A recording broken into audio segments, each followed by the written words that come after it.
Hello everyone, welcome. My name is Shannon.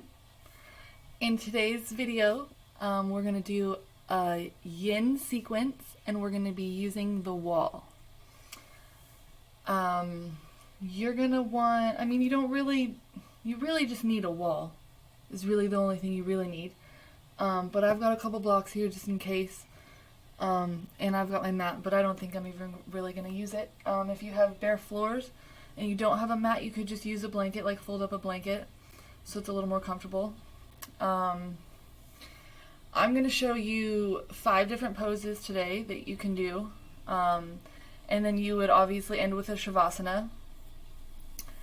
I recommend holding the poses for about 5 to 10 minutes. If you're just starting out and you can't hold the poses for that long and you can only hold them for like a minute, 2 minutes, 3 minutes, that's fine. You'll still get benefit out of that. We want to start with cold muscles when we're doing yin, because if we start with warm muscles, then we risk overstretching. I'm going to show you the poses now. So the easiest way, if you just get your hip all the way up against the wall, and then just bring your legs up, and then you're going to be right there. So you're going to be all the way up against the wall. The first pose that we're going to do is legs up the wall. So just like it sounds, your legs are just going to be up the wall together, or maybe hip width apart if you want. And then this is basically the pose. You could have arms out if you want. I gotta hold on to this microphone so it doesn't fall off my head. But you could have arms straight out if you want. You could have arms cactus if you want. If this is like too much, maybe in the shoulders for you, you could always put a block right under here, and you could still cactus your arms out like that. And then the next pose, we're going to move into figure 4. So it's just like figure 4 if you were sitting on the floor. So you would just bring one leg in, and then that would be your pose. Same thing, arms out, cactus the arms, whatever feels good to you. And then you would obviously switch it out with the other side. And then from here, we're going to come into a butterfly pose. So both feet together, knees out. You can maybe put a block here for maybe a little extra support on each side.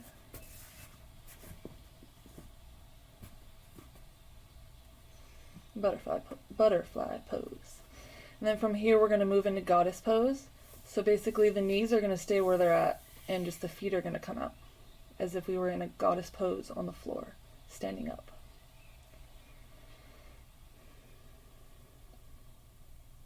And then from goddess pose, our last pose would be supine twist.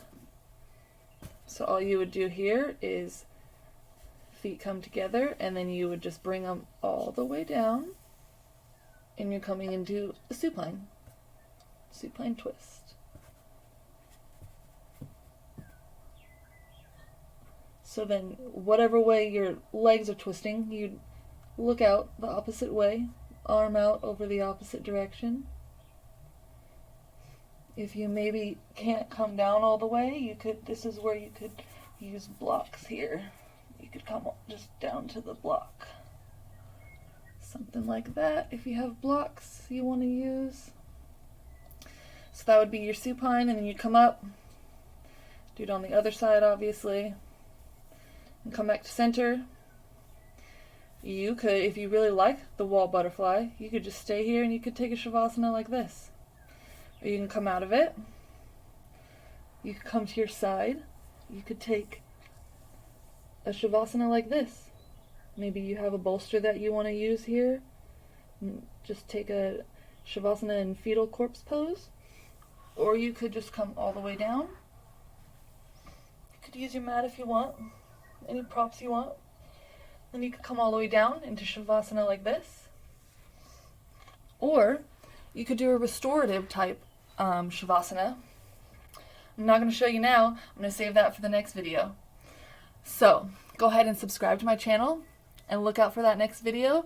I'll be showing you, we'll go over a more restorative sequence.